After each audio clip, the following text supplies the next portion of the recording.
안녕하세요. 네, 어, 제가 순천센터 와서 며칠 이렇게 지내면서 참 이 기도의 그릇이 아, 참 되어 있구나 이런 생각을 많이 하게 되었습니다. 이 기도 그릇 가운데 아, 주님의 제자들이 자라가고 이런 것을 느낄 수가 있었습니다. 아, 오늘 요절 말씀을 다시 한번 읽고 제가 기도하고 시작하겠습니다. 요절 말씀은 20절입니다. 시작. 좋은 땅에 뿌려졌다는 것은 곧 말씀을 듣고 받아 30배나 60배나 100배의 결실을 하는 자니라. 기도하겠습니다. 거룩하신 아버지 하나님, 우리 가운데 하나님의 말씀을 주시고 또 말씀을 받아 열매 맺는 이런 인생으로 인도해 주신 것을 감사합니다. 주님, 이 시간 씨 뿌린 자의 비유 말씀을 묵상하고자 할 때 듣는 길을 허락해 주시고 이 비밀을 깨닫는 은혜가 우리 가운데 임하게 축복해 주시옵소서.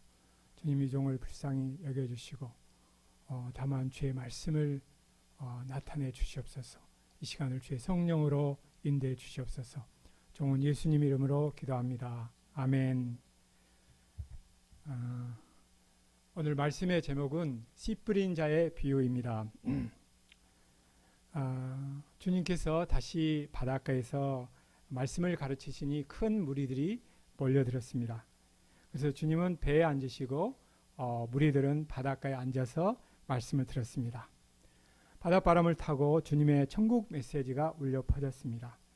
지금까지 주님은 직설적으로 말씀을 가르치셨습니다. 그런데 이번에는 비유로 시작해서 끝까지 비유로만 말씀하셨습니다. 먼저 씨 뿌린 자의 비유를 가르치셨습니다. 봄이 되어 농부가 씨를 뿌리러 나갔습니다. 그런데 씨들은 네 가지 각기 다른 밭으로 떨어졌습니다. 더러는 길가에 떨어졌는데 새들이 와서 얼른 먹어버렸습니다. 더러는 흙이 얕은 돌밭에 떨어졌는데 흙이 깊지 않으므로 싹이 곧 나왔으나 해가 돋은 후에 타져서 없어졌습니다.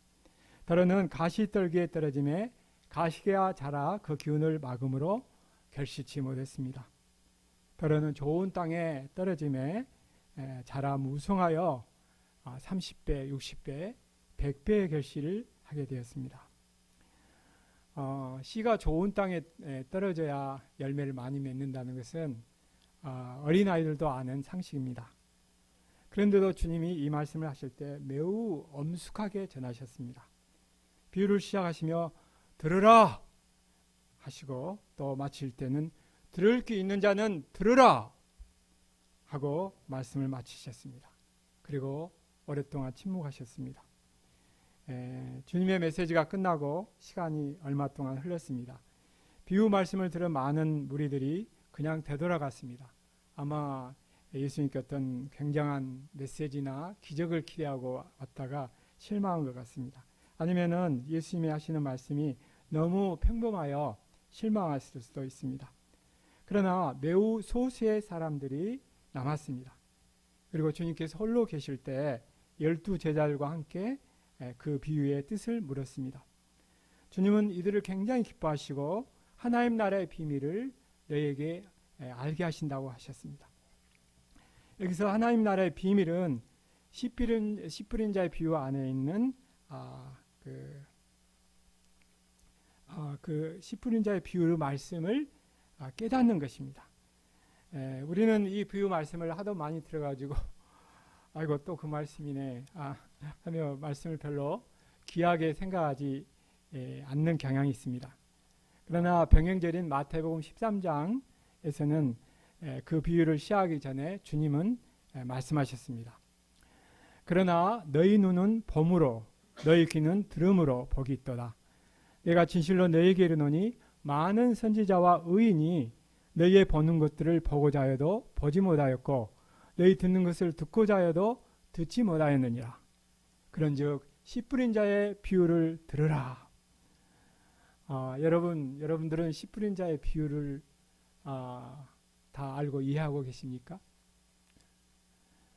네, 그러면 여러분들은 구약의 어느 위대한 선지자들보다 더 큰 계시의 축복을 받은 것입니다. 왜 그렇습니까? 씨 뿌린 자의 비유 안에 우리의 마음 가운데서 이루어지는 하나님 나라의 모든 비밀들이 농축되어 있기 때문입니다. 우리 마음 가운데 정말 하나님 나라의 비밀이 있다면 우리의 삶은 놀랍게 변화될 것입니다. 이 시간 주께서 우리에게 들을 귀를 주시기를 기도합니다. 그래서 씨 뿌린 자의 비유 안에 있는 하나님 나라의 비밀을 깨닫는 계시의 축복을 누릴 수 있기를 기도합니다. 첫째, 들을 귀 있는 자는 들으라. 1절에서 12절입니다. 들으라. 들을 귀 있는 자는 들으라. 상당히 경고성이 있는 명령입니다. 등불 비유를 말씀하시면서 주님은 다시 강조하십니다. 들을 귀 있는 자는 들으라. 그리고 이어서 더 놀라운 말씀을 하십니다. 너희가 무엇을 듣는가 스스로 삼가라. 너희의 헤아리는 그 헤아림으로 너희가 헤아림을 받을 것이며 더 받으리니 있는 자는 받을 것이요 없는 자는 그 있는 것까지도 빼앗기리라 하셨습니다. 여기서 우리는 말씀을 들을 때 들을 귀를 갖는 것이 매우 중요한 것을 알 수 있습니다. 주님께서 사용하시는 모든 단어는 여기에서 현재형입니다. Hear now, 들으라. 그러면 그 현재 말씀 앞에서 들을 귀가 없으면은 그 있는 것까지도 빼앗긴다고 하셨습니다. 그러면 들을 귀를 갖는다는 것이 무엇을 말합니까? 본문에서 주님은 그것을 구체적으로 정의해 주시지는 않았습니다. 그러나 들을 귀 있는 사람들이 어떤 사람인지는 충분히 암시를 하셨습니다. 9절에서 11절을 다시 한번 보겠습니다. 또 이르시되 들을 귀 있는 자는 들으라 하시니라. 예수께서 홀로 계실 때 함께한 사람들이 12제자와 더불어 그 비유들에 대해 물으니 이르시되 하나님 나라의 비밀을 너희에게는 주었으나 외인에게는 모든 것을 비유로 하나니. 여기서 홀로 계실 때 이 부분이 헬라 원문에는 at alone 이게 두 번이나 강조되어 나옵니다. 지극히 개인적으로 물었다는 것을 알 수 있습니다. 주님은 남아서 개인적으로 그 비유 뜻을 묻는 사람들을 들을 귀가 있는 사람들로 영접하셨습니다. 그리고 그들에게 천국의 비밀을 알게 해주셨습니다. 그들도 떠난 사람들과 마찬가지로 주님의 메시지를 깨닫지는 못했습니다. 그러나 그들 안에는 비유의 뜻을 개인적으로 알고자 하는 거룩한 영적인 소원이 있었습니다.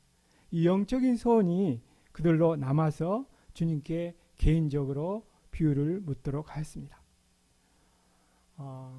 여러분, 죽어있는 사람하고 살아있는 사람하고 차이가 무엇입니까?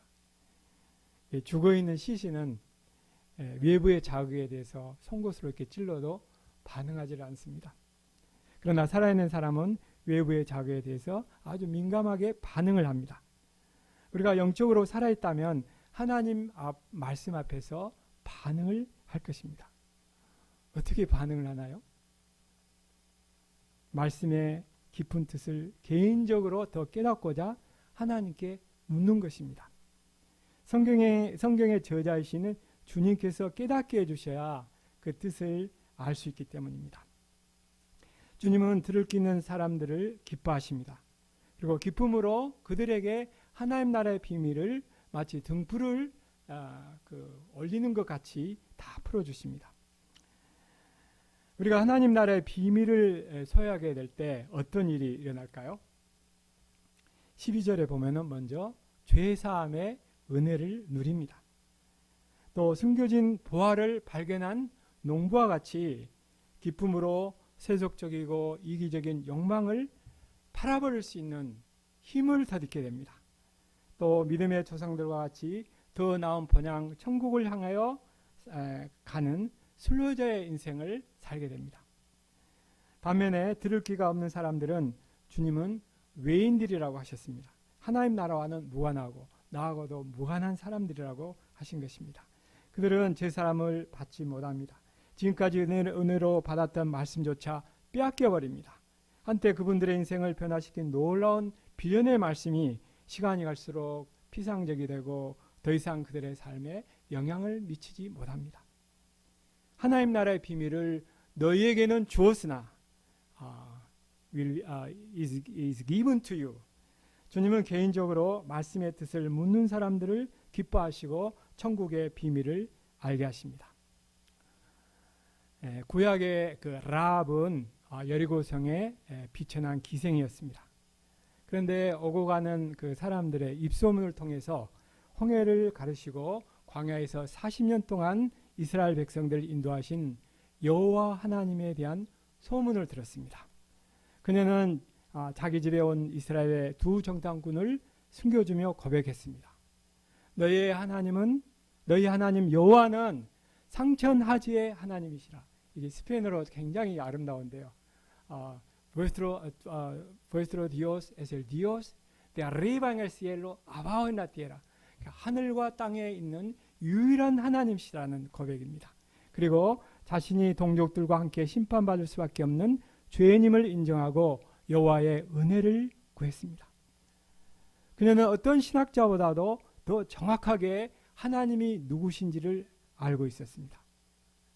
이 확신 때문에 생명을 걸고 조국을 배반하고 또 두 정탐꾼을 숨겨주었습니다. 이런 깨달음이 어디에서 왔을까요? 라합이 굉장히 머리가 좋아서 그렇게 했을까요? 아닙니다. 그녀는 우리처럼 체계적인 성경 공부를 하지 못했지만 입소문을 통해서 들은 하나님의 말씀에 들을 귀가 있었기 때문입니다. 그녀의 마음에 여호와 하나님은 누구신가? 그리고 나는 어떤 존재인가? 하는 질문이 있었고 하나님은 그녀에게 천국의 비밀을 깨닫게 하셨습니다. 사도행전 8장에는 예루살렘 성전에서 예배를 드리고 돌아가는 이디오피아 내시의 그 이야기가 나옵니다. 이디오피아에서 예루살렘까지 그 시대에 먼 길을 와서 성전에서 예배를 드렸지만 내면에는 채워지지 않는 영적인 갈급함이 있었습니다. 그래서 흔들리는 마차로 광야길을 이렇게 가면서도 고난의 종 메시아의 그 예언이 달려있는 이사야서 53장을 이렇게 읽고 있었습니다. 그 당시 모든 유대인들은 정치적인 메시아관을 가지고 있었습니다. 그 역시 이런 유대인의 영향으로 정치적인 메시아관을 가지고 있었을 것입니다. 그러나 이사야서 53장을 읽으며 그의 마음 가운데 떠오르는 질문이 있었습니다. 그렇다면 이사야서 53장 고난의 종은 누구를 가리키는 것인가? 그 선지자 자신인가 아니면 메시아인가? 그가 이 질문을 얼마 동안 품고 있었는지 우리는 알 수 없습니다. 그러나 분명한 것은 그는 이방인이었지만 듣는 귀가 있었습니다. 주님은 사마리아에서 큰 역사를 섬기고 있는 빌립을 그에게 불러서서 공중 낙하로 하셔가지고 그에게 보내시고 천국의 비밀을 알도록 하셨습니다. 주님은 사마리아의 큰 역사보다 하나님께 질문하고 고민하는 이디오피아 내시 한 사람을 돕는 것을 더 중요하게 생각하셨습니다. 우리는 매주 성경 공부를 합니다. 문제제는 말씀 인도자가 준비한 많은 그 질문들이 있습니다.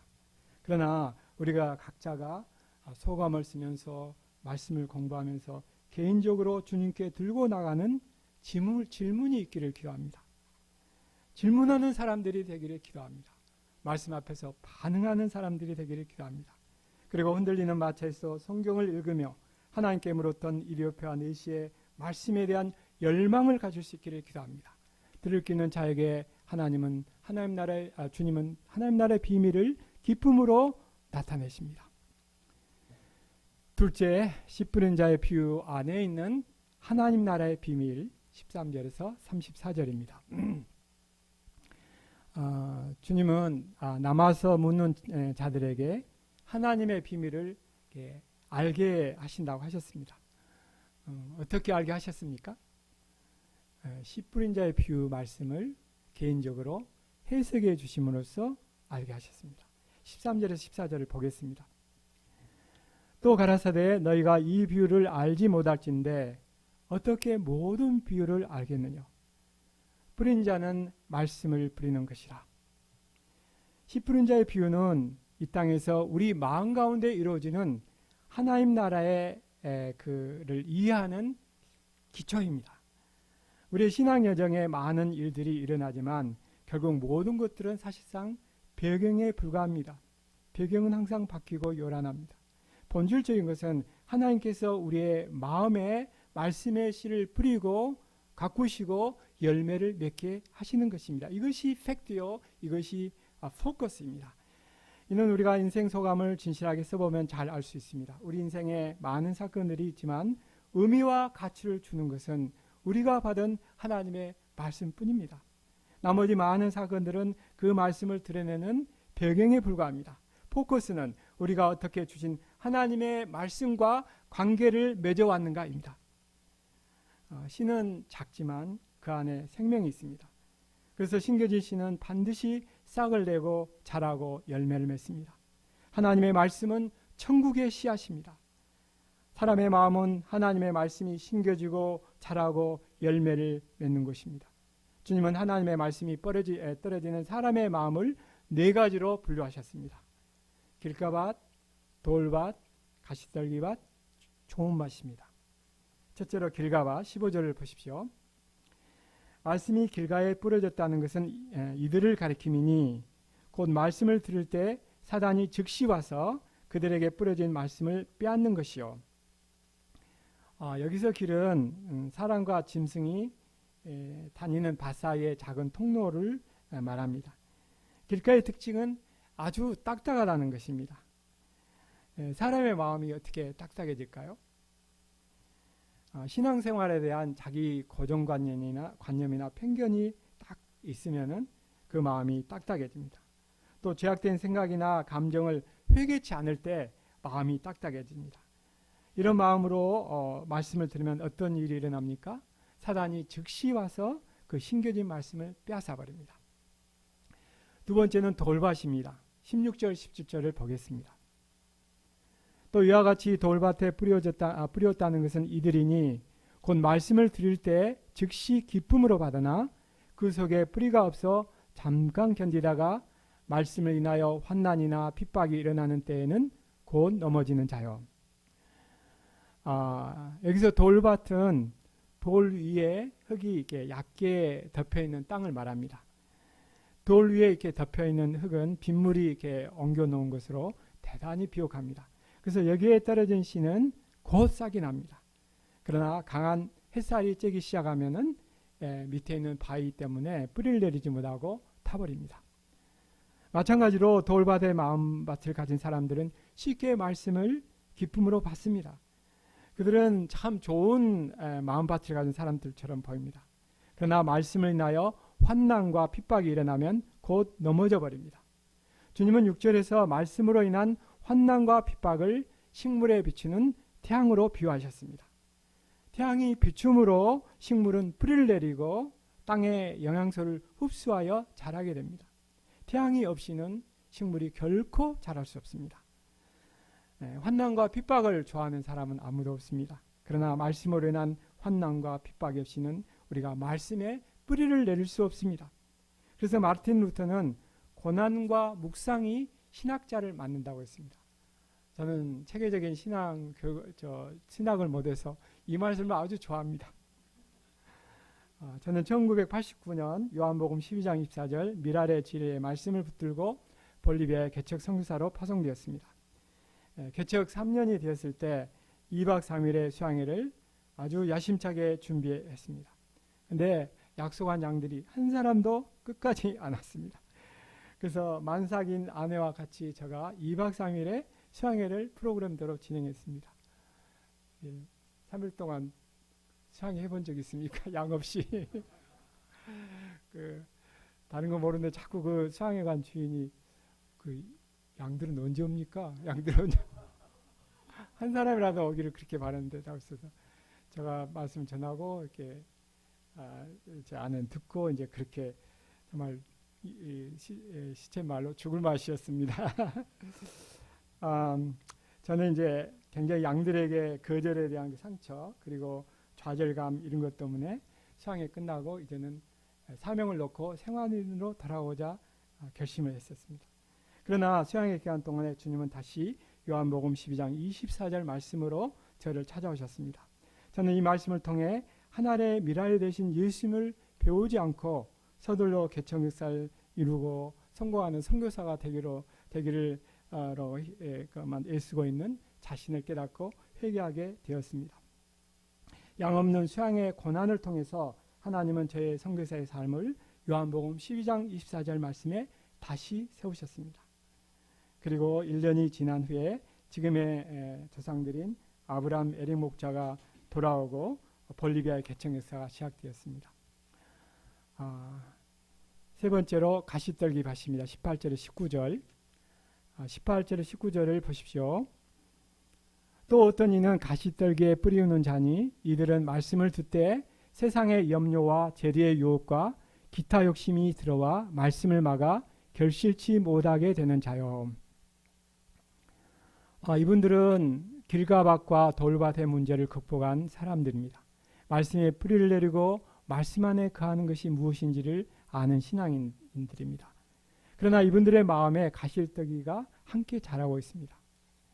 우리가 말씀을 받을 때 그때는 마음이 깨끗하지만 자기도 모르는 사이에 세상의 염려와 재리의 유혹과 기타 욕심들이 들어와 함께 자라게 됩니다. 특별히 사람이 결혼을 하여 이제 가정을 이루게 되면은 더 많은 세상의 염려와 재리의 유혹과 기타 유혹들이 많이 들어옵니다. 육신의 몸을 입고 이 땅에 사는 동안 가시떨기가 우리 마음에 뿌려지는 것은 피할 수 없습니다. 말씀과 기도로 그때그때 뽑는 이런 수고를 인내함으로 감당해야 됩니다. 이때 우리는 좋은 마음밭으로 일구어주게 됩니다. 마지막으로 좋은 땅입니다. 20절을 보겠습니다. 좋은 땅에 뿌려졌다는 것은 곧 말씀을 듣고 받아 30배나 60배나 100배의 결실을 하는 자니라. 아무도 좋은 땅을 가지고 태어나지는 않습니다. 좋은 땅은 환난과 핍박 가운데서 주님의 말씀을 듣고 순종하며 일궈갑니다. 좋은 땅은 주님의 음성을 듣고 마음의 세상의 염려와 재물의 유혹과 기타 욕심의 가라지들을 뽑는 진실한 회개의 투쟁을 쌓아갈 때 일궈지는 것입니다. 그러면 이제 30배와 60배와 100배의 결실을 한다는 것이 어떤 것을 말할까요? 조금 추상적으로 들립니다. 그러죠? 주님은 그래서 이 모든 비유들을 마치시면서 겨자씨의 비유를 말씀하셨습니다. 이를 통해서 열매 맺는 삶이 어떤 것인지 아주 우리 마음 가운데 그림을 이렇게 그려보도록 하셨습니다. 30절에서 32절을 한번 보겠습니다. 또 이르시되 우리가 하나님 나라를 어떻게 비교하며 또 무슨 비유로 나타낼까? 겨자씨 한 알과 같으니 땅에 심길 때에는 땅의 모든 씨보다 작은 것이로되 심긴 후에는 자라서 모든 풀보다 커지며 큰 가지를 내나니 공중의 새들이 그 그늘에 깃들일 만큼 되느니라. 겨자씨는 모든 씨보다 작습니다. 그러나 자라면 7미터까지 자란다고 합니다. 그리고 가지가 팔뚝 정도의 크기로 된다고 합니다. 그래서 공중의 새들이 그 그늘에 깃듭니다. 여기서 공중의 새들은 죄와 사망 권세에 시달리며 지친 영혼들을 상징합니다. 그리고 그 그늘에 깃들인다는 것은 자기의 목자의 사랑의 품에 안식하는 것을 의미합니다.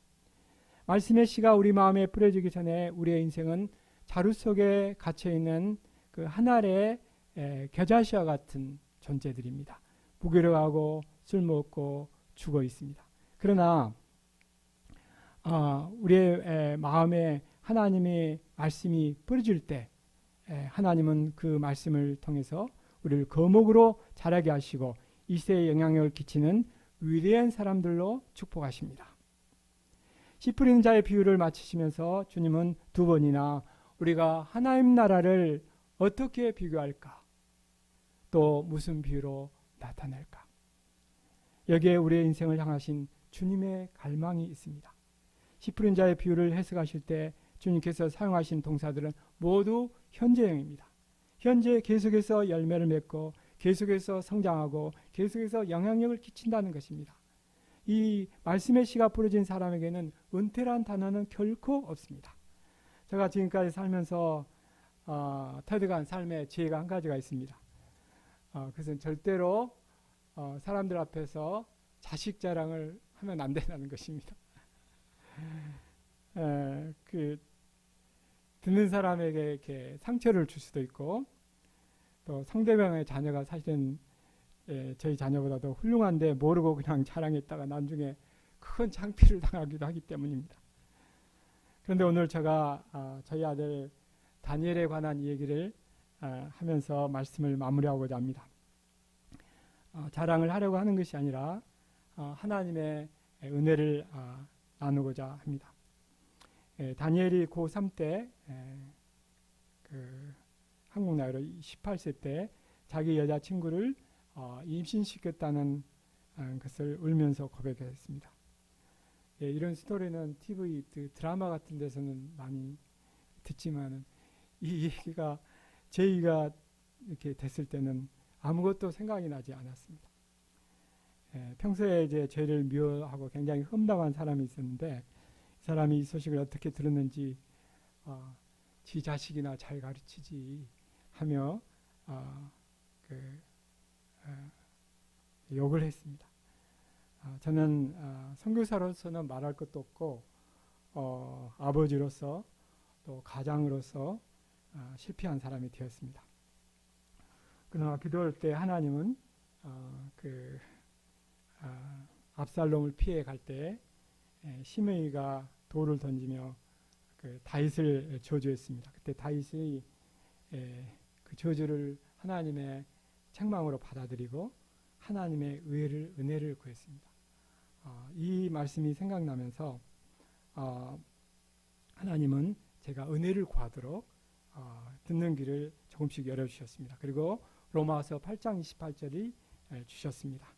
우리가 알거니와 하나님을 사랑하는 자 곧 그 뜻대로 부르심을 입은 자들에게는 모든 것이 합력하여 선을 이루느니라. 인간적으로 보면 당시 상황은 굉장히 복잡했습니다. 왜냐하면 두 사람이 서로 떨어지도록 일단 했기 때문에. 그러면 이제 거기서 태어난 우리 마테오는 아버지의 사랑이 필요하잖아요.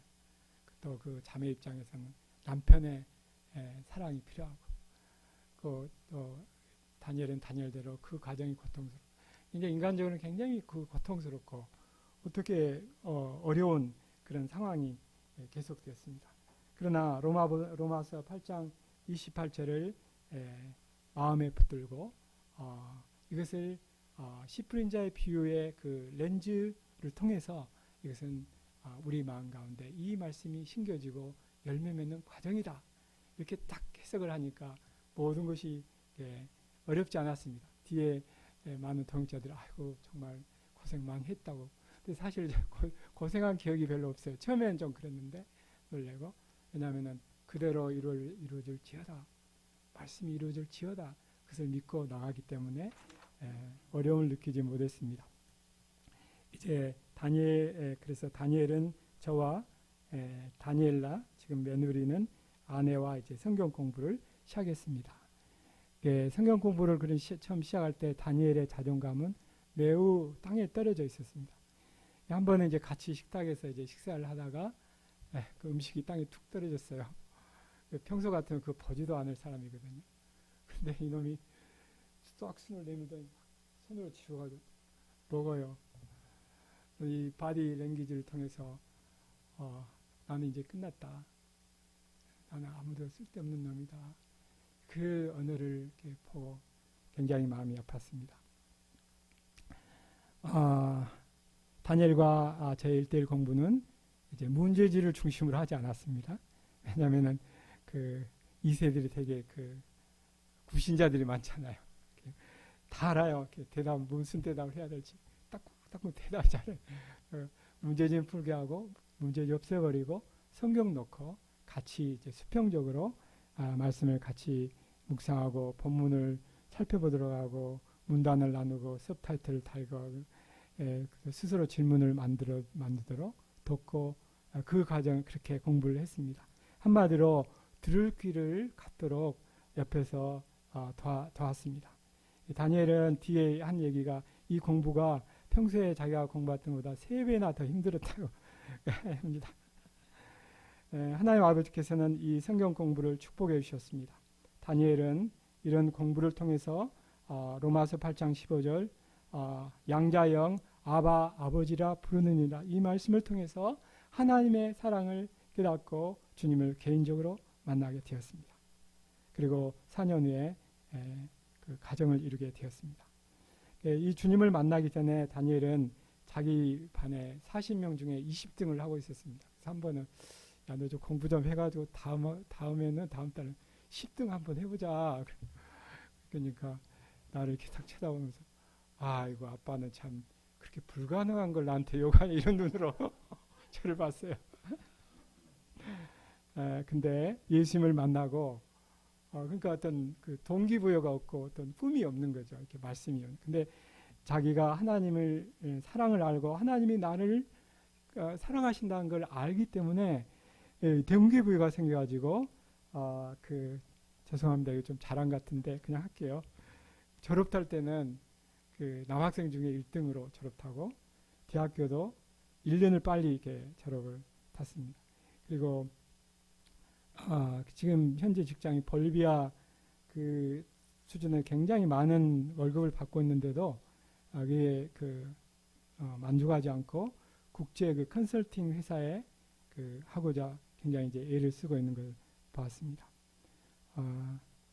누구나 말씀이 임하면은 이런 일들이 일어납니다. 주의 사람들은 이 가정을 몹시 부러워합니다. 너희들 같은 상황에 처하면 모두 잘못된 길로 가는데 너희들은 다르다고 합니다. 볼리비아의 책임 목자인 마테오 목자님은 아직 26세밖에 안 된 다니엘을 2달에 한 번 주일 메시지를 섬기도록 하고 있습니다. 이야기가 굉장히 길어졌습니다. 제 포인트는 우리의 복잡한 상황들을 씨 뿌린 자의 비유의 그 렌즈로 보아야 한다는 것입니다. 우리는 항상 이 상황에서 내가 할 수 있는 것이 무엇인가 이렇게 생각하고 고민합니다. 그러나 사고와 관점에 전환하는 것이 필요합니다. 우리가 할 수 있는 한 가지 일은 말씀을 좋은 마음밭으로 읽고 말씀을 듣고 받아 인내로 결실하는 것입니다. 이때 주님은 겨자씨와 같은 우리 인생을 축복해 주십니다. 방황하는 인생들이 우리의 나무 그늘 아래 깃드는 거목이 되도록 축복하십니다. 아멘. 2절 말씀 읽고 기도하고 마치겠습니다. 20절 시작. 좋은 땅에 뿌려졌다는 것은 그 말씀을 듣고 받아 30배나 60배나 100배의 결실을 하는 자니라.